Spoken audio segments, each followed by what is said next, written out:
పవన్ కళ్యాణ్, నువ్వు తల్లి చెల్లి గురించి మాట్లాడుతూ ఉంటే నవ్వు వస్తూ ఉంది. పవన్ కళ్యాణ్, 10వ క్లాసు ఫెయిల్ అయిన నువ్వు కనీసం ఇంటర్మీడియట్లో ఏ గ్రూపు తీసుకున్నావో, అది సిఈసీనా, ఎంపీసీనా, ఎంఈసీనా, ఏ గ్రూపు తీసుకున్నావో కూడా నువ్వు కరెక్ట్గా ఇప్పటి వరకు చెప్పట్లేదు.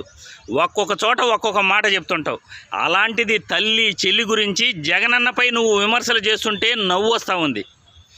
జగనన్నకు 2 చెల్లెళ్ళు లేనంత మాత్రాన ఏమీ ఒరిగేదేమి లేదు. రాష్ట్రంలో అక్కా చెల్లెళ్ళందరూ కూడా జగనన్నపై ఆశలు పెట్టుకొని ఉన్నారు.